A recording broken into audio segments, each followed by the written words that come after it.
Right, guys, welcome, welcome. What is up? This is Breakfast with the Brand, the number one podcast in the world for entrepreneurs and leaders who want to take their brands to the next level. I am your host, Junior Frederick, and I have with me the man himself, Mr. Bobby Stealth. Guys, if you're tuned in live, two things. Number one, put your flames in the comments. And number two, let us know where you're listening in from. Bobby, what's up? Ooh, what's going on, Junior? What's going on, brother? I think I need a sabbatical. I think I need a sabbatical. Okay. Yeah, if you Let's don't know go. what a sabbatical is, guys, that's when you take some time for yourself. You take a hiatus or just a break. It's called a sabbatical or a Sabbath. You just honor yourself and you honor your time. So I was talking to a gentleman last night that I respect deeply. He's been a minister to me for many years. He's been a very influential individual. And he was like, for high performers, burnout shows up differently. He was like, you have certain people when they burn out, you can see it. You can see it. Like they're sluggish, they're low, they're like all bent out of shape. But like for other people, like Robin Williams, those that know, he ended up committing suicide, unfortunately. And he was a very funny guy, high performer, did all of these different things. But when you see people like that, you never expect it.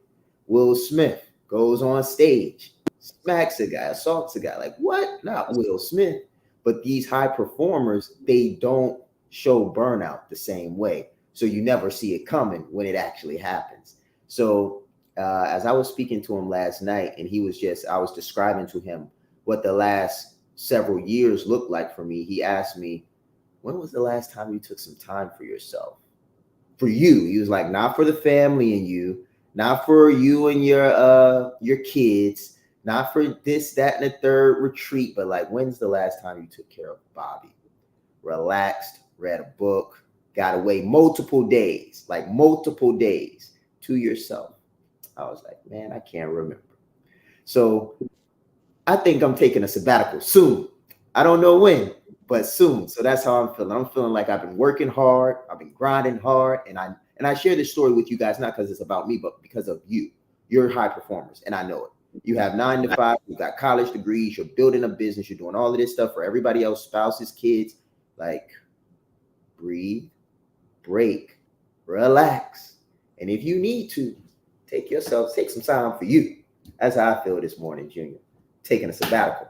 I mean, if I had known that you were taking a sabbatical, man, I would have done this show by the beach. You're making me you're making me feel like getting in the car and driving down the coast, brother. Like that's what I'm hearing. So I mean a sabbatical, definitely everybody needs one. Everybody needs one, and I guess you take one when you feel like you need it. You will know when you need it. Like nobody will have to tell you, okay, Dr. Michelle, it's time to take a break. Okay, Tia, it's time to take a like you will know when you need a break, right? So Bobby, like we support you 100%. Just follow your heart and your mind and take the time.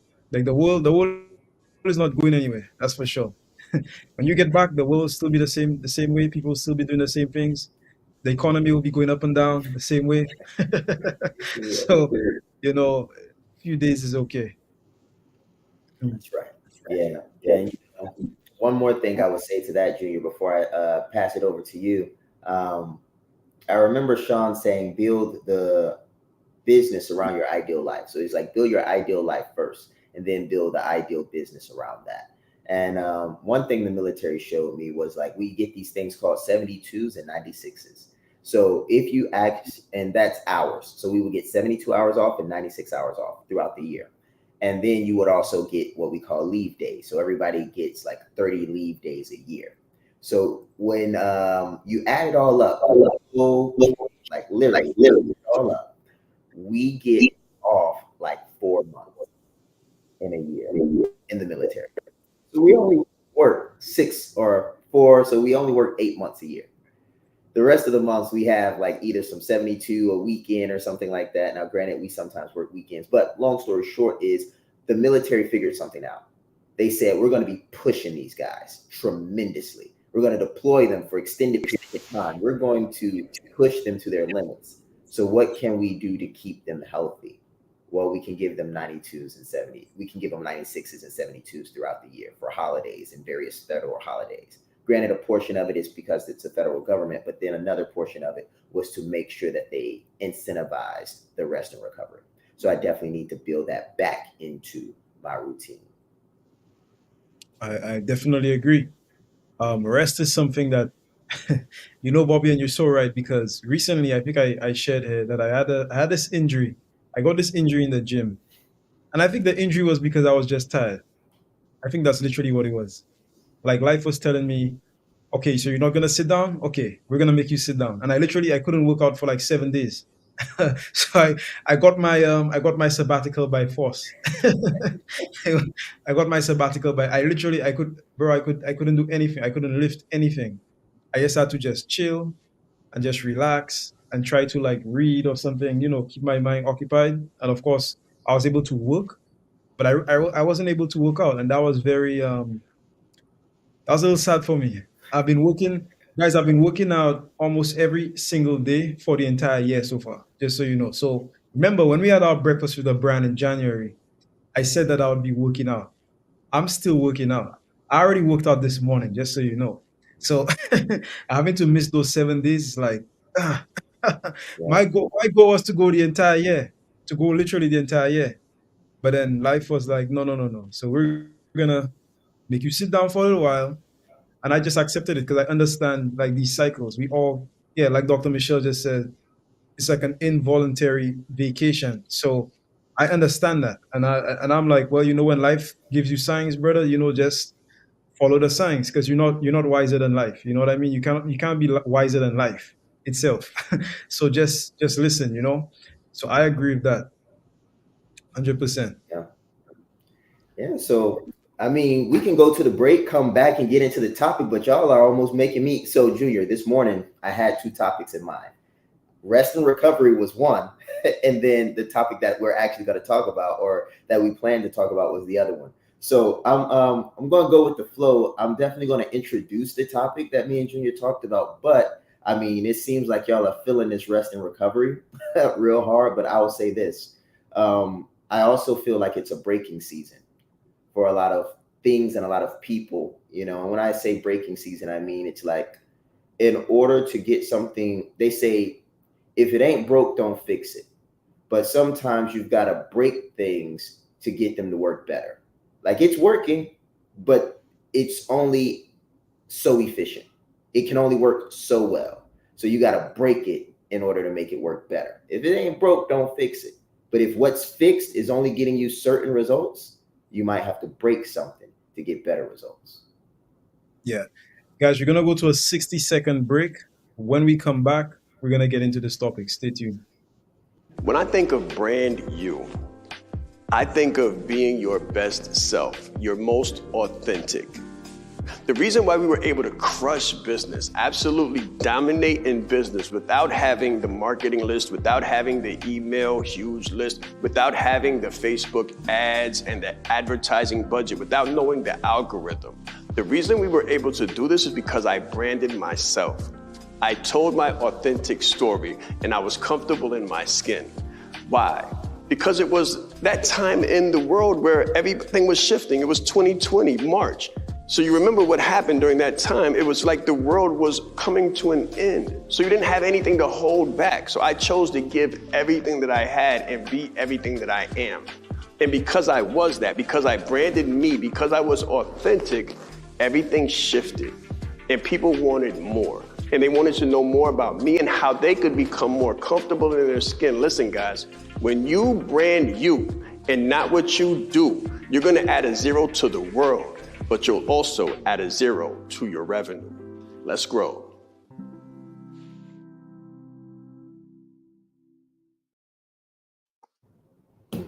All right, guys. So we are back. Bobby, let's dive right into this topic. Seems like people are excited. Where Yeah. we going? You want to go to the rest, or you want to go to the other one? I'm gonna go to the other one, but I'm gonna tie them in. I'm gonna tie them in. So today's topic, guys, is the role of money in your business. And the reason this is so interesting and connected to rest and recovery is because one of the biggest reasons we don't rest as entrepreneurs is because money don't rest. Have y'all ever heard that? The money don't sleep, so I don't either. It's like we're chasing the bag. It's like when does money ever sleep? It doesn't. And a fallacy is that if I'm awake chasing the bag, I'll get more of it. But the reality is the more you're awake chasing the money, you know, the more tired you become, the more exhausted you become, the more restless you become. And then your performance diminishes. So today's topic, we're going to be talking about sales, but we're also going to be talking about financing, because Fridays I'm going to start leaning more into like that finance side of the house, that more economic side, business side, because Junior does a phenomenal job throughout the week talking about different tactics, marketing strategies. So we're going to give you guys a nice menu of topics. But to bring this topic in properly, it's really going to be about what I call, and you might want to write this down, the entrepreneurial profit fallacy. The entrepreneurial profit fallacy. Now, a fallacy is simply something that looks true when you first take a look at it, like you first engage with it. But as you start working it and you start going deeper in it, it's really false. Like it's not true. So here is the fallacy. The fallacy is that entrepreneurs should consider profit before they have a business. Now, the reason this sounds like it should make sense is because we think, oh, I got into my business to profit. And if I'm profiting in my business, then my business is doing well. Little do they know, many profitable business go out of business every year. Every year, profitable businesses go out of business. Now, how is that possible? Well, that's where the fallacy lies. So the fallacy lies in the fact that profit does not sustain the business. Cash sustains the business. And cash comes from sales. So the fallacy is most entrepreneurs, and an entrepreneur and a business owner are two different people. So the business owner should be worried about profit because they're trying to figure out how to remain competitive. The entrepreneur should be concerned with sales because they're trying to figure out if what they're doing is valuable, if it's viable. If you are an entrepreneur looking to get into the market and you don't have monthly reoccurring revenue, that means that you have not achieved product market fit, or you have not achieved proof of concept or message to market fit. It's one of those three. Either the product doesn't work, meaning there's no proof of concept.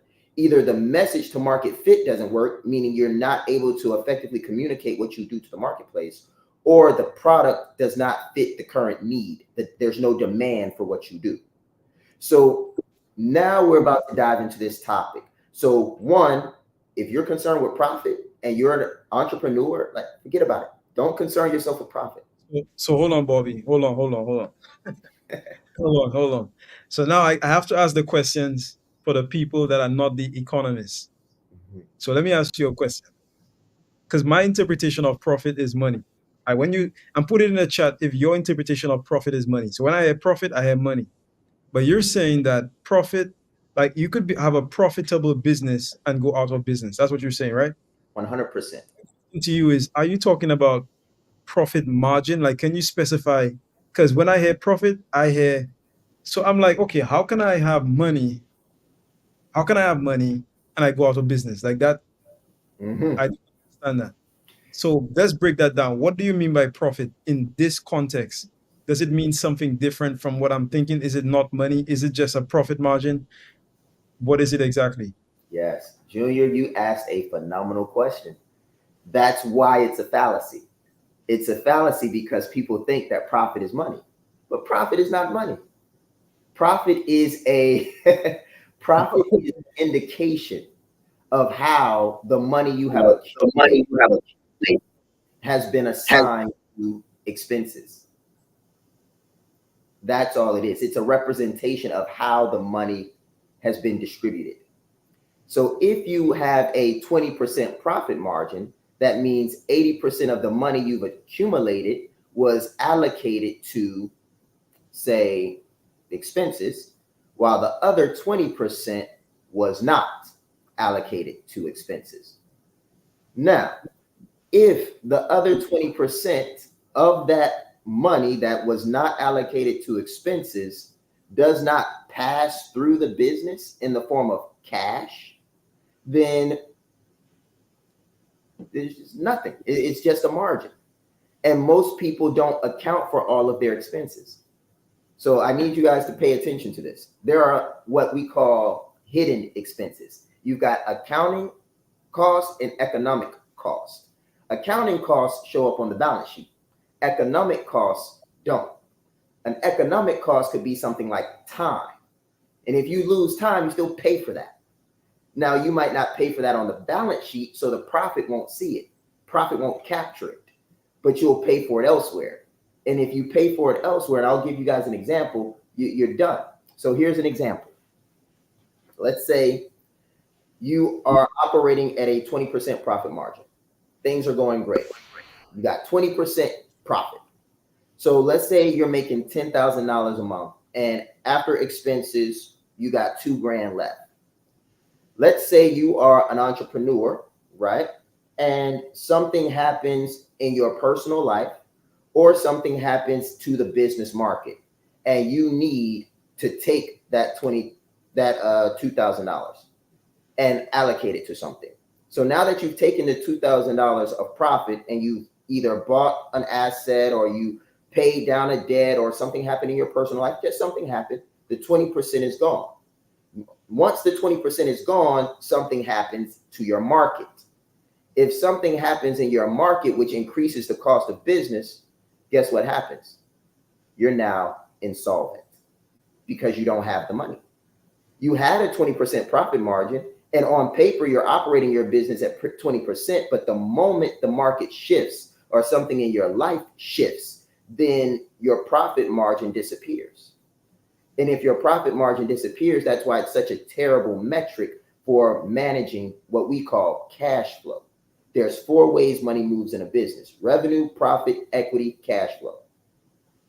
Now, cash flow is what banks look at to determine if you should even get any of their money. That's what you should look at as an entrepreneur, is how much of your cash is flowing through the business. Now, I'll turn it back over to Junior to ask a few more questions here, but I just want to break this down for you guys. To clarify, one, the answer that I'm giving Junior. Is profit money? No, it's not. What is money? Revenue is money. What is cash flow? Cash flow is how much money flows into your business and out of your business during a certain period. Most people have excess cash outflows than they have cash inflows, and that's why businesses go out of business, because they have more expenses coming out in a 30-day period than they have money coming in, even if they're operating at an annual profit margin.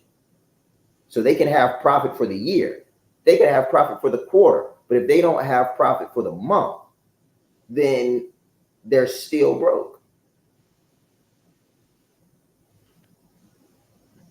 So here's what I understand. And guys, by the way, put your questions in the chat. All profit is not cash. Yeah, that's right. That's right. Because okay, that makes sense, because I'm like, if I have expenses and I have profit, it means that I was able to pay my expenses and now I have cash. That's how I interpret profit. But you're saying all profit is not cash. So you could be operating at a profit but not have cash. That's right. That's right. Okay. So and the what determines the profitability of a business is something called time horizon.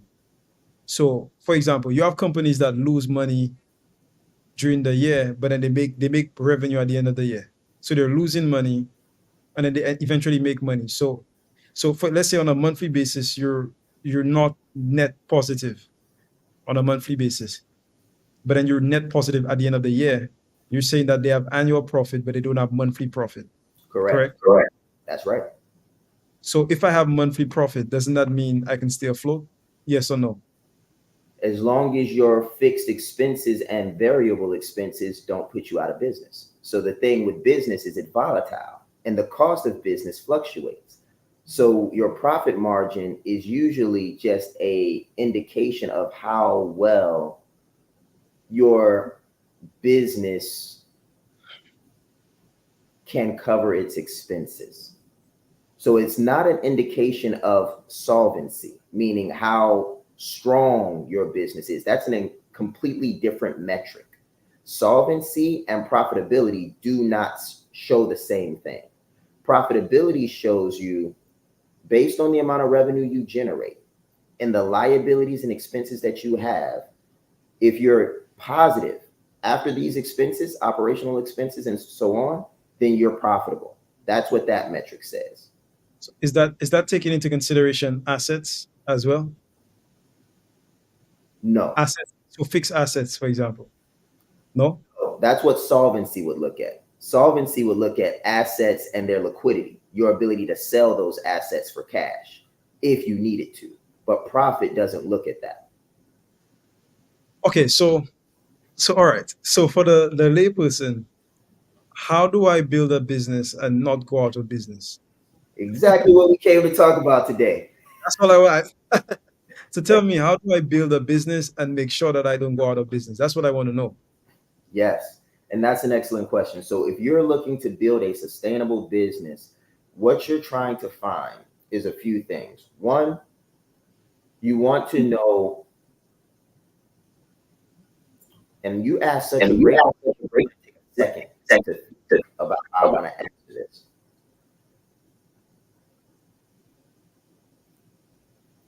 When you're building your business, you want to think about selling the business. So most people go out of business because they do not have an exit strategy. So there's this thing called finite games and infinite games. Okay.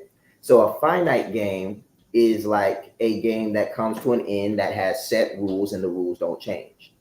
An infinite game is a game where the rules are and the players are interchangeable. The rules can change and the game goes on forever. Life is a infinite game. You don't all the only player that's consistent is you, but the laws change, people come in and out of your life and it's not over until it's over. But a finite game is like baseball. There's 9 innings. Whoever gets the most runs at the end of the 9 innings wins, and we know who the teams are before the game starts. Most people go into entrepreneurship, which is really a finite game when you play it properly, with an infinite game mindset.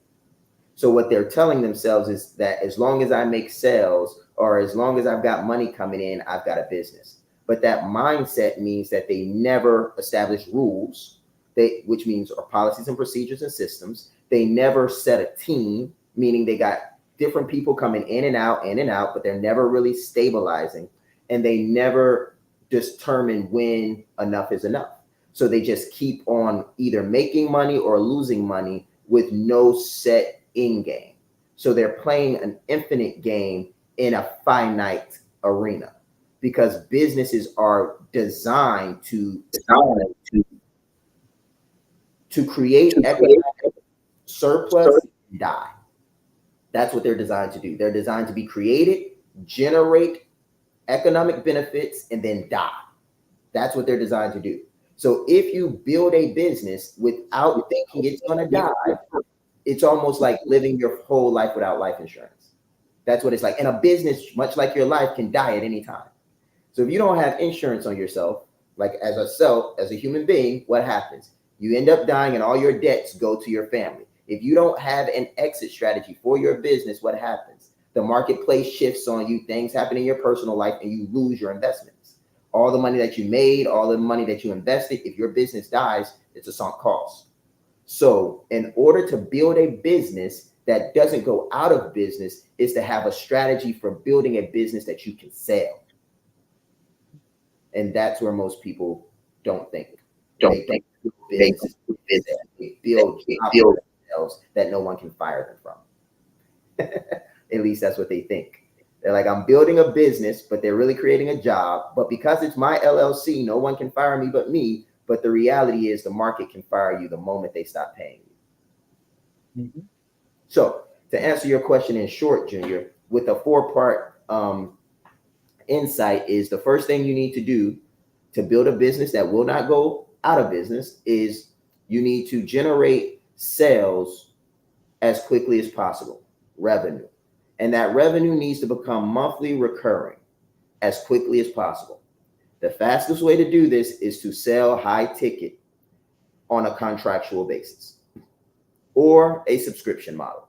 Those are the two fastest ways to monthly recurring revenue. High ticket on a broken up over 12 months or subscription based. Once you've got that, the next thing you need to figure out is where you're going to get capital from and how you're going to get to break even. So capital acquisition and break even. You are not going to get to break even in your first 2 or 3 years, statistically. It's just not going to happen. You're going to invest more money than you have. That's the name of the game. So your goal when you're investing more money than you have is sales, monthly recurring revenue, beating that horse. Once you've got that, you're moving to capital acquisition. Once you've got revenue, you have proof of concept, monthly recurring revenue. You have proof of concept. You have revenue. Now, message to market fit normally because you're able to keep the money coming in. And then you also have product to market fit because you're proving that you can meet the demands of the market with the product that you have and they're continuing to pay you for. So once you've got all of those things, you can borrow money strategically and reasonably because you know you've got monthly recurring revenue. So the next thing is getting to the capital acquisition. Where are you going to get your money from and how cheaply can you get it? Because now it's time to double down on asset acquisition. You got to buy the things you need to build the infrastructures that you need in order to build the system that you need to sell. Because a business is nothing more than a system that you can sell. And then you've got break even. Break even is the beginning of profit, real profit. So the entrepreneurial fallacy is that you are an entrepreneur with no monthly recurring revenue, with no capital, and you're talking about optimizing for profit. You have no profit because you have no sales. So don't try to optimize for something that you don't have the ability to do. But once you've actually got the monthly recurring revenue, you've acquired the capital, now it's time for you to optimize for break even. Optimizing for break even means that I've got capital that I'm paying interest on or a small monthly payment on. I've got expenses that I'm paying and operational expenses, and I have revenue. And the amount of revenue that I have coming in can cover the amount of expenses and debt liability that I have. Once you've gotten to that point where that is zero, like the amount of money that you bring in and the amount of expenses and debt liability that you pay equals zero, you've achieved break even. Once you've achieved break even, the next goal is, that means that's profit, by the way, guys. Everything after break even is profit, real profit, profit that passes through the business. So once you get profit, then you move to equity. Equity in your business means retained earnings. You have to have the money going into what we call a retained earnings account or a owner's equity account. So as the money passes through the business in the form of profit, the only real profit that you get as a business owner is the profit that you take out of the business. Please write that down.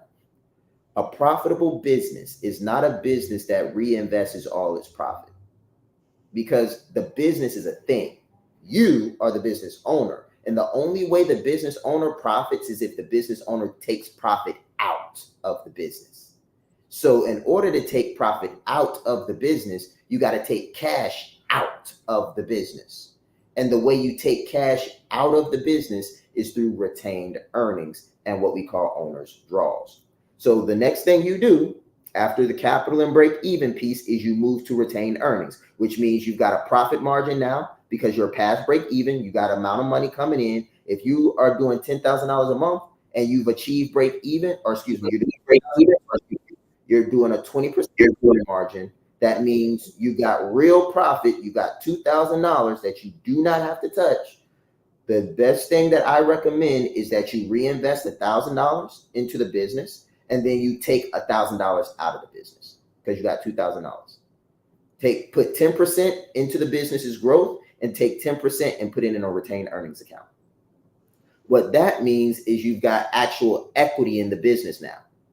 Equity in the business is the first thing you need to be able to show, aside from monthly recurring revenue, before you can strategically sell a business. Because no one's going to buy a business that they can't get any money out of. And most people are building businesses that take up all of their money, have no real profit margin and no equity. You can't sell that. So to answer your question, Junior, that's how you build a business that doesn't go out of business, is you build a business that actually has equity, retained earnings that can be shown on the balance sheet, so that when you go to sell the business, you're not selling them a book of business such as clients, but you're actually selling them a system that you've built that has proven to generate increasing amounts of owner's equity over time by improving the profit margin, improving the operations, improving the pricing, and increasing market share. And by doing those things, it affords the business, whoever owns the business, access to X amount of capital, or X amount of equity. And the last thing that I would say to that before turning it over to you, Junior, is that the equity that you take out of the business is how you build your net worth. The business itself is a mechanism for generating net worth, generating cash, which is designed to buy assets outside of business, such as real estate, stocks, bonds, fine art, precious metals, or other businesses for that matter. And that's how you do it. All right, guys. So we're gonna take a short break. Put any questions that you have about what Bobby just said, put it in the chat. When we come back, we're gonna discuss it. So stay tuned. I said Shaan Ride East. I'm proud. I said Shaan Ride East. Leadership is not the brand they made for us. Listen, he brought fire and heat. He didn't hold back. 20 years down the line, what I could sell, why not serve first? Service over salary. Branding like a leader closes the gap for people who want branding. Speaking like a leader closes the gap for people who are nervous about speaking. If Steve Jobs would have speculated, we wouldn't have Apple. He changed lives. He helped people open up their business and start their business. We are the brand. Some people say, Shaan, should I quit my job? Mentally, yes. As a speaker too, to be able to learn from him and watch him and you know, game respects game. And I want to have that much game someday. The right client, pay $500,000 for what you do. You have to be bold in your beliefs. He has been an amazing asset to this event and a pleasure to work with. Very captivating, collaborative, worked very well with the audience. I want to help you. Put a 0 behind your number, right?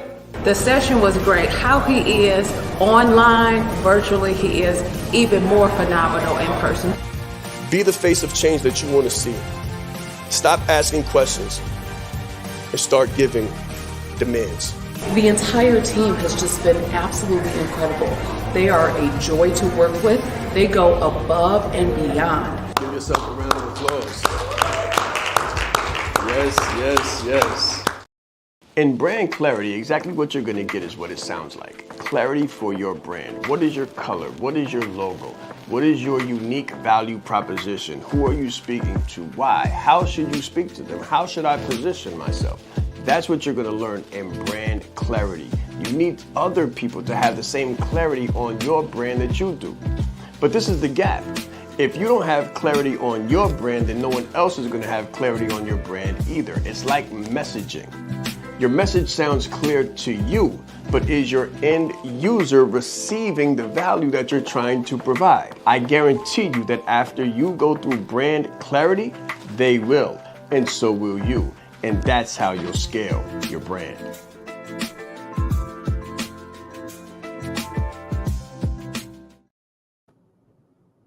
All right, guys, so welcome back. we're talking about the finance side of the house. Please go and put any questions that you have for Bobby in the comments, and we will get to them. So, Bobby, I mean, you've given us a clinic there, bro, and I feel like we need to sort of break it down a little bit. Mhm. So, number one, when you say that you need to have equity in the business, do you basically mean all right, so let's say $10,000 comes into the business. Are you saying that we should take 10% of that and put that in a savings account that we don't touch? Is that what you're saying? Yes, but it wouldn't necessarily be a savings account. It could be, but yes, that's what I'm saying. But just to keep it simple. That's right. Yes, sir. So guys, if you have money coming in, you should be taking some of that money and putting it in like a savings account, Hmm. basically, and you don't touch it, right? Unless it's like, is that the same as an emergency account? I know some businesses have like an emergency account, like if something crazy happens Hmm. and you In need to the pay early somebody.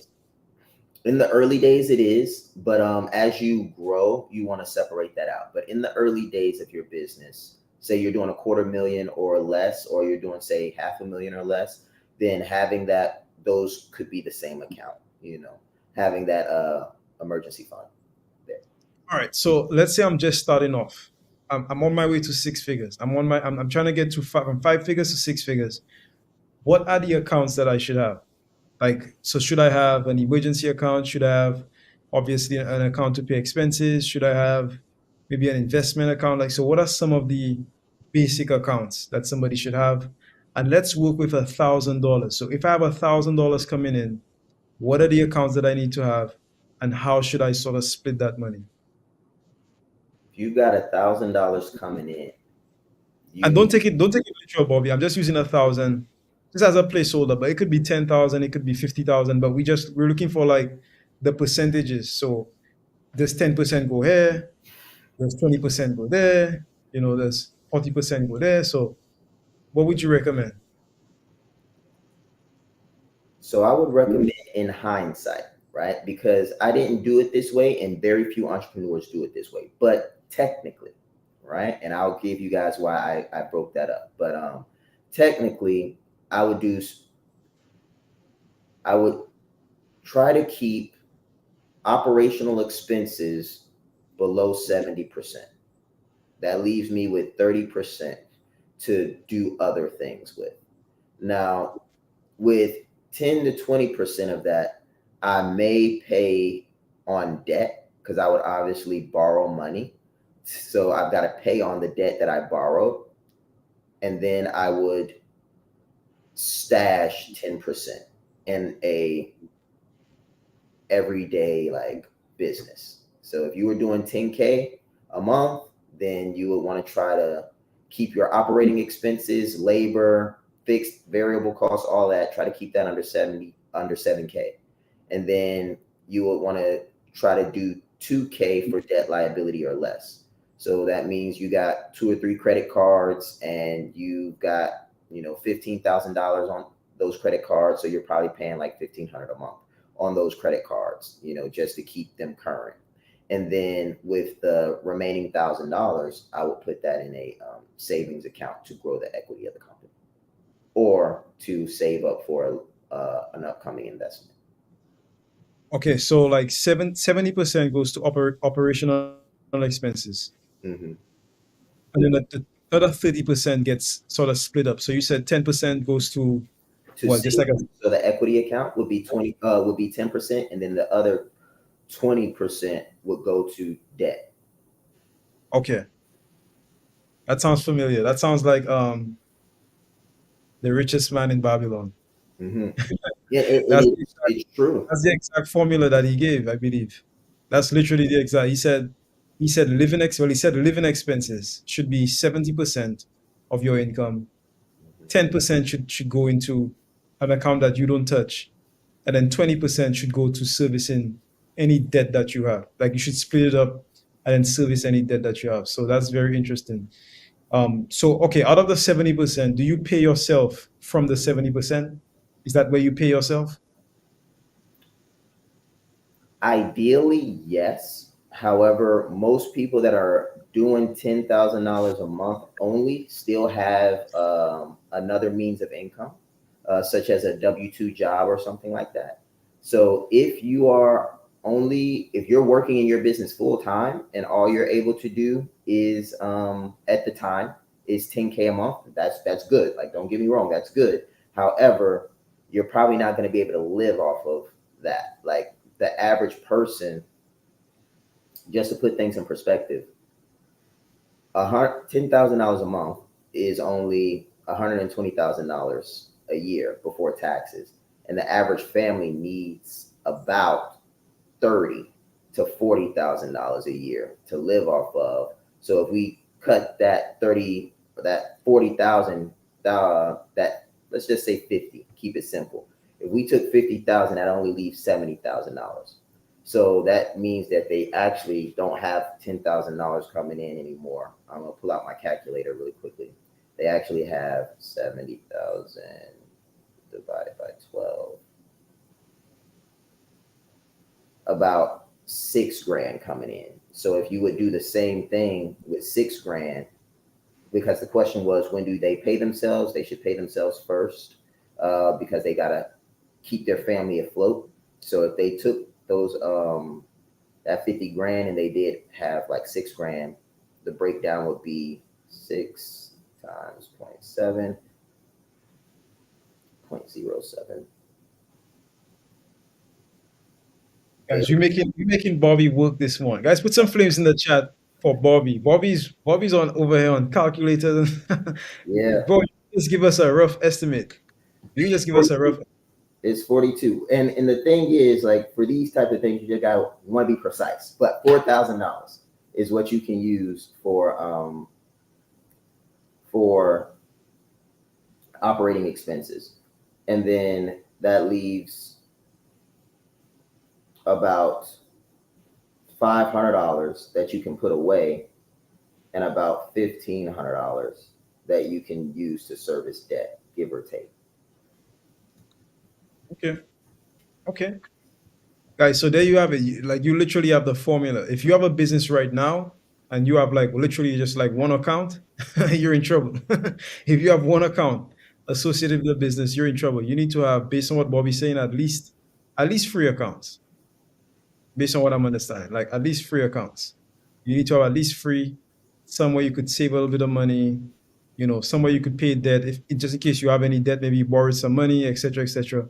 And then you also have something where you could pay expenses to actually run the business, keep it afloat, etc., until you can eventually explode it, take your brand to a new level, do amazing things, etc., etc. So we just gave you a clean, we just gave you the formula. Now, Bobby, we're not gonna go any deeper. Guys, by the way, if you want to learn more, contact Bobby Stealth to set up your business, or come on the inside of the leadership leverage. But we're not gonna go any deeper into that formula. Now let's touch back on what we started talking about. Actually, it might be a great way to end the show, because it's the weekend. The weekend is the perfect time to rest. And actually, Bobby, I got a little bit of time to go to the beach yesterday. I didn't go to like go in the sea or anything, but I just stepped out to do something, and I was able to take a couple calls. I had a coaching call right next to the beach, like right on the sand. Yeah. And that was really, really nice. So I'm thinking I probably need to do this a little bit more. That's what I'm thinking. Probably need to do this a little bit more. Get out. Guys, I'm an explorer. Just so you know, I'm an explorer. I remember a couple years ago, I used to go and find a new beach every single week. I used to find a new one every week. That was just like my thing. Like, I used to go out, find a new beach, like somewhere that I've never been before, somewhere that's not even really on the map. So like people don't really know about it. I'll just find it, and that was something that I absolutely love. So it's the weekend. Let's talk about some of the things that people could do to sort of rest this weekend in a strategic way. I do strategic rest. Mhm.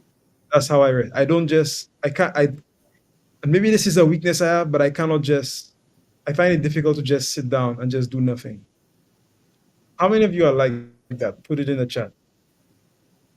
So I have to convince myself that the rest that I'm doing is strategic. Otherwise, I'm not gonna do it because I have so much to do. You know, like when a rocket is moving towards the moon, it doesn't rest. The rocket doesn't get, somewhere in the stratosphere and says, you know what? Let me just take a little break. The moon is not that far, right? I can rest. I'll be right back. The rocket doesn't do that. Okay, the rocket keeps moving until it gets to its destination, and that's sort of how I am. Okay, but I have to convince myself sometimes that what I'm doing here is going to help me to be more, to execute more, to do more, to get further, and to be strategic. So put it in the chat. What are some of the ways that you rest? For me, Bobby, I read. That's what resting is for me. I read, and actually I work out. Funny enough, that's the way I rest. Am I weird for that, guys? The way that I rest is I work out. I consider working out resting. Imagine that. Mhm. That's relaxing to me. So let me know if I'm weird for that. But apart from adventure, exploring, you know, going to different restaurants, so finding new restaurants and new beaches, that's my thing. That's literally my thing. So that's how I sort of rest and read. I actually got two new books. They're right over here. I don't know if you probably can't see them, but they're right here. I Mm. got two new books. Actually, I got two new books. I got them yesterday. I'm always getting new books. So I'm always reading, always getting new stuff. But bro, I have books everywhere. I kid you. I have books. I have two books here. I have two books here. I have these two. I have these at the back. I have a set over there. I have books literally everywhere. I got these two yesterday. This one is by Dan Kennedy. Wish you could see that. Yeah. It's, Direct no it's BS. direct Marketing. Yeah, Yeah, that's no BS, no BS direct marketing. I read it. I read what it says. It says the ultimate no holds barred, kick butt, take no prisoners guide to extraordinary growth and profits. Dan S. Kennedy. So I have this, and I also got, and this one was a gift actually. This one is by Ken Blanchard. If you could see that. mm. Uh, Excellence wins, I think is what it says. yeah, excellence wins. So this guy, his name is Horst Schultz. He was the co-founder of Ritz Carlton. Mm. So customer experience, see, customer experience, and just overall excellence. Like, how do you build a multi-billion-dollar brand? Hmm. So I'm reading, guys. I'm getting ready for the future, and you should too. If you're not working out, if you're not reading, if you're not consuming like valuable information, then you're getting left behind. You will be smoked and left in the dust. So put it in the chat. What are you reading? You should be reading something every month. Like, what are you reading? How are you training? Like, how are you improving your health? How are you taking care of your family? And Bobby, you spoke about something. You spoke about breaking stuff in the beginning. I'm on a mission to break my bloodline. I'm a bloodline breaker. Okay. And by the way, that is a program that I'm actually part of by the amazing Mr. Andy Elliott, Bloodline Breaker. So, bloodline breaking means breaking your bloodline, meaning that we all have somewhere that we came from. So maybe your mom was an alcoholic, maybe your daddy went to prison, maybe this one happened there, maybe you had diabetes in your family, maybe you have hypertension in your family. So we all have, like, for example, my family, most of my family, they're not, my family's not big on the health side. Let's just put it that way. Like, all of my people had diabetes. Um, a lot of them didn't, they didn't take care of themselves. So I'm breaking my bloodline, meaning that I'm not going to repeat the same mistakes that my family did. I'm going to create an entirely new trajectory for my entire bloodline, meaning that my grandkids, when they look back, they won't see, bad health. They're not going to see, not taking care of yourself. They're not going to see the mistakes from the previous generations. They're going to see the success of this generation. And that's what it means to break your bloodline. So what are you doing to break your bloodline and create a new trajectory for your family? Like whatever story you had, like your mom was this, your dad did this, your grandfather did that, your grandmother did this. That's okay. That's their life. But what can you do today to chart a new course for your bloodline, for your kids and for your grandkids and for their grandkids? How can you be the big, remember Bobby in the movies, they have the big, like the big man on the wall, right? Mm. The big picture. Yeah. How can you be like the big woman or the big man on the wall? So in, I don't know, 2100 and something, right? Dr. Michelle, your grandkid is saying, oh, that's my great grandmother, Dr. Michelle D. Clark. She did X, Y, and Z, and she is responsible for breaking our bloodline. How can you be that person? And that's what I'm interested in, and that's what I'm studying, and that's what I'm up to. So this weekend, I have a lot of stuff to do, a lot of stuff to read, a lot of working out to do, and a lot of progress to make. How Hmm. about you? Man, dreaming clinic, man. Really short, very powerful. Um, One of the things that I wrote down about how I rest, I think I'm very similar. I read books.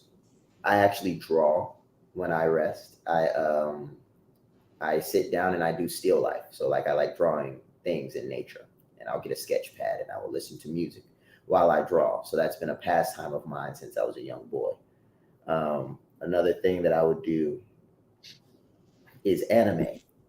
I like watching cartoons, not like regular cartoons, but like animation cartoons of like powers and forces and all that other stuff, because I think they are really they're just uh,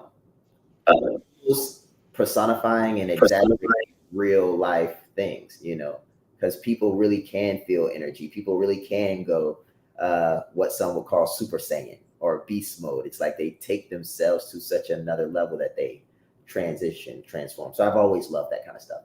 So I watch anime. And I think another thing that I do is I philosophize, if that's a word. So we're at the top of the hour, so that's what I'll close with. But I will just sit and I will think. And thinking to me is relaxing sometimes because I don't always have time to think. Sometimes I'm just like crushing it. That's all I got time to do. Yes, sir. All right, guys. So this has been Breakfast with the Brand. We're gonna stop it right here. My final comments are: take some time for yourself. Take a strategic break and figure out how you're gonna break your bloodline, how you're gonna become the entrepreneur in your family that sets those big, hairy, audacious goals. Like, and I mean really big. Like, how can you become, if you've never had a millionaire in your family, how can you become the first millionaire in your family? How could you become the first multi-millionaire in your family?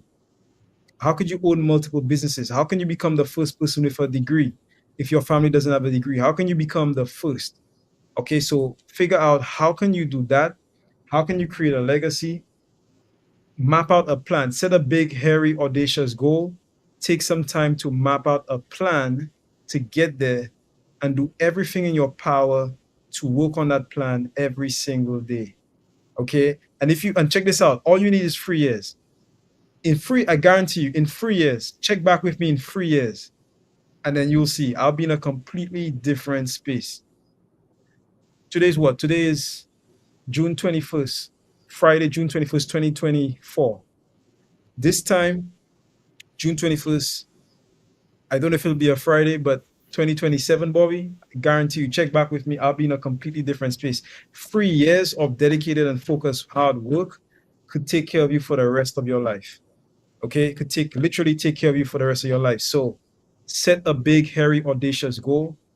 Just start with a little plan. You don't have to have a master plan. Start with a little plan and figure out how can you do everything that you could humanly do today to move towards that plan. And thank you very much. Guys, this has been Breakfast with the Brand. Have a phenomenal weekend. We will be back tomorrow at 8 a.m. So have a phenomenal weekend. Speak soon and let's grow.